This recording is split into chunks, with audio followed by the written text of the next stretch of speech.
Hello, welcome to our review for AEW Collision from Saturday, January 10th. A lot of build up for Maximum Carnage this next week. Show started off with a trios match, Death Riders versus Skyflight. It was a good match. Nice seeing Skyflight in action. Good seeing Scorpio Sky in the ring getting action. Match ended pretty much the way that you would expect. Pac submitted Darius Martin with the brutalizer. Did you have anything on it that you wanted to throw for that match? That literally, you just took it. Yeah. Pac wins with the brutalizer. It was a death a Death Rider pump up match for Pac, and yeah. But yeah, good seeing Scorpio Sky. I gave it 2 stars. 2 stars. Yeah. Post match, Shafir goes after Skyflight's new girl, drops her with a kick. They said her name. I think she has a match coming up eventually, but I don't know. Roddy threw a big old fit, said he wasn't in the conglomeration, but he is. Backstage, Roddy's still having his meltdown over whether or not he's in there. But he also is doing the Darby thing where he's not done with his business with the Death Riders yet. So that's going to outweigh. He's going to keep doing it. Briscoe speaks Briscoe. The word of the day was momentum, because the conglomeration has momentum. They've got all the gold going their way. They are belted up. So they are having a good time in that party.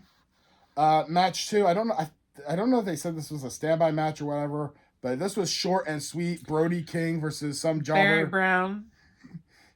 He got destroyed in like 2 moves. I don't even think this was a minute long. Yeah. Gonzo Bomb, which I thought was Dante's fall I guess it's Dante's fall when he gets fed by the other guy in the tag team, but that was just, great. 3-star, great Brody match. Always good to hear his music hit. I gave the match a 2-star, but a 3 because of Brody. Okay, they had a backstage. Don Callis' family was taking out people. They're just attacking, getting ready for Hechicero to challenge for the TNT title later on, and for El Clone's match against Commander. So El Clone I like, and I love watching him fight against other Lucha guys that I know that he has history with, because then you get better matches, but I'm not loving it yet. I need to see more. I do like some of Clone's moves. He uses a really freaking cool tilt-a-whirl backbreaker, and he does a lean back matrix lean that he flips back into a Pele kick to the guy's face. Really fun. I gave the match 3 stars. El Clone used what looked like a made in Japan, and then he got the portal bomb off. El Clone holds Commander's foot backwards, then slammed him down, then spin airplane. Yeah, that I like that the other move, the portal bomb. He doesn't need to use that. He could just use his variation of the Made in Japan, that slam he did before, and he'd be set. I gave it 3.5. I gave it 3. We had a video package of the stuff from Wrestle Kingdom highlighting Okada, and then it was match 4: Mina Shirakawa versus Lady Frost. Frost kicks Mina in the face when Mina gets delivered flowers from ringside and doesn't know who gave it sent them to her. Yeah. Frost winds up tapping to the figure 4 pretty quick. The question is, who sent the flowers? 2-star match. Wasn't terrible, but I gave it 2.5. They had a video then about Monet's decline and her demise. She's leaving for a short period of time. Now, I'm wondering if it's a movie role or if they're doing another thing with Star Wars, and the Ahsoka series is getting another season and she has to go back for more Star Wars stuff. That's my guess. No, she has to take a break because she's losing so horribly. Well, yeah, she's got to go drop the other titles and then go do her movie or go do her TV series. That's kind of what you got to do. Unless a company's really willing to wait, that's what you do. The next one was Hechicero versus Briscoe. The TNT title match. Yeah. Yes. Briscoe flies out the ring with a hurt ring on the Hechicero. Oh man, this whole the Hurricanrana, yeah. Yeah. This match was fun. I love both of these guys so much. I only like Briscoe. You hate Hechicero because he's with Don Callis? Yeah.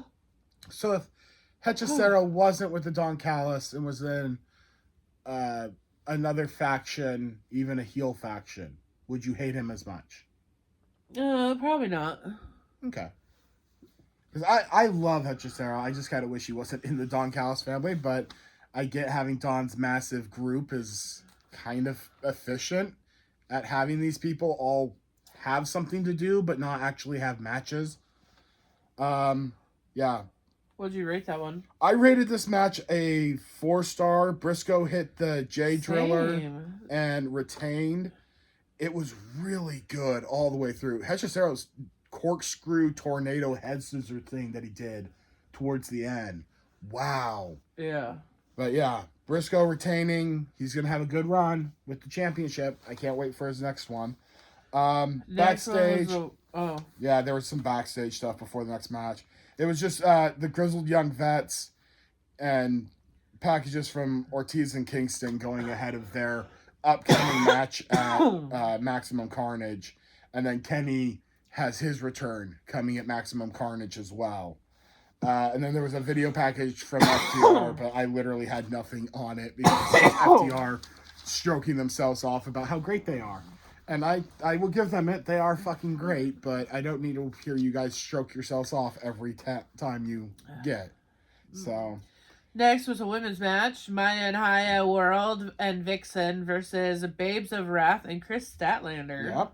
Yeah. The champs were going to go over in this, and they had some really fun train offense that they were running in this match, working as a trio.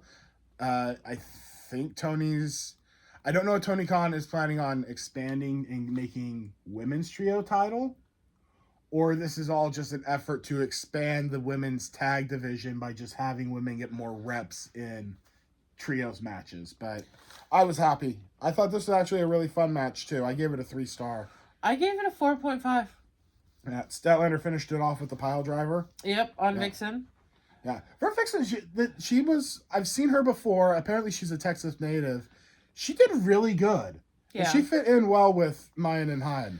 And then, of course, Tekla had to come out and interrupt Willow. Yeah. And the girls celebrating their win to say that she can't wait to fight them and that she's going to win and they will be poisoned. Ah, God, yeah. I don't mind Tekla, but this, I'm going to constantly do the interrupt thing is so just cliche and overdone. It's so Shafir. Yeah. Well, no, Shafir doesn't talk. Shafir will show up and beat the crap out of you. Shafir doesn't talk, but she interrupts just the same. Shafir drops a person with one kick and then walks out of the ring without saying anything. I can respect that. If you're just standing on the outside talking a whole bunch of garbage and then having to have your friends or whatever jump the person, it really underestimates undersells how tough you actually are. Okay. Was there in between before the next match? See here. They set up Triangles of Madness versus the Babes and Stat Daddy. Yeah.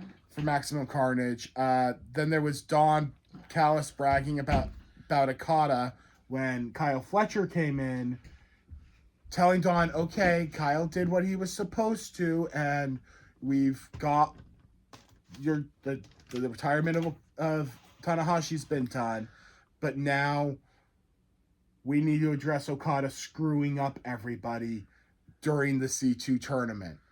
And Don Callis trying to flip the script on it and convince Kyle that he needs to focus on the TNT title.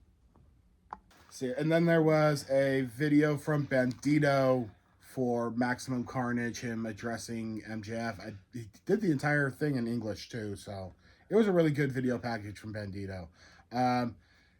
Match 7, The Demand versus Jet Speed and Anthony Bowens. Anthony Bowens separating himself in this match from Max because they still cannot get along.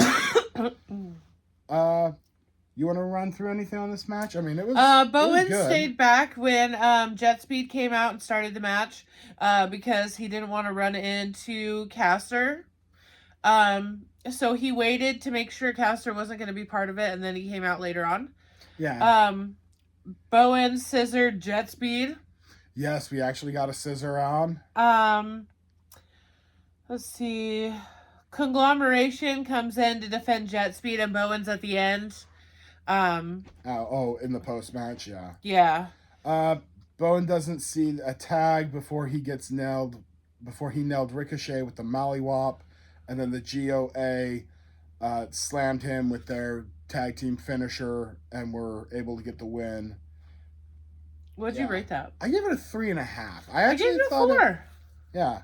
For being Demand, I was like, oh wow, this is being a really fun match. I've seen Jets being Demand so many times. Why is this being funner? Yeah, and then you were right. Post match, the run out from Bowen. Well, they started beating down Bowens, and then Caster came running out to do the save. And at first, he wasn't going to jump in the ring. And Caster came out spouting his mouth, not for the save. He wanted to spout his mouth. Down. Yeah, like shouting at. And then eventually, he jumped in to do the save. And then the Callis family came out to help their side. Then the Conglomeration ran everybody off. It was fun. I enjoyed it. And hopefully, we're going to have a lot of fun matches in Maximum Carnage. We will be back with the double review for both the Dynamite and Collision episodes. So hit the like button, hit the bell so you get a notification when we finally post the episode. So you know as soon as we get it done and up. And if you have any questions or comments, leave them down below and we'd be happy to answer. See you guys in the next one. Bye.